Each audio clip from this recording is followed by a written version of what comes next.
ইরে আল্লাহ, আমি কি হেডশট মারি! আই হাই হাই হাই রে, হ্যাকার কইবো মানুষ আমারে, হ্যাকার কইবো। এরকম হেডশট মারলে তো মাইয়া পড়ান লাগে। এখন কি করা যায়? ওই যে একটা মেয়া দেখা যায়। মাইয়া হুনো এদিকে আও। কি হইছে বলেন? আরে এই যে দেখো,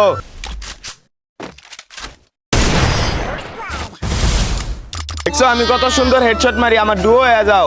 কাস্টমের ভিতরে তো সবাই হেডশট মারে, পারলে আপনি র‍্যাঙ্কের ভিতরে 10টা কিল হেডশট মাইরা কইরা দেখান, তাহলে আমি আপনার ডুও হব। আরে র‍্যাঙ্কের ভিতরে এনিমি মারা এটি তো কোনো ব্যাপারই না। ঠিক আছে আয়ো, আমি যদি র‍্যাঙ্কে 10 কিল করতারি তাহলে তুমি আমার সারা জীবনের ডুও হয়ে যাবে গায়ো। ঠিক আছে।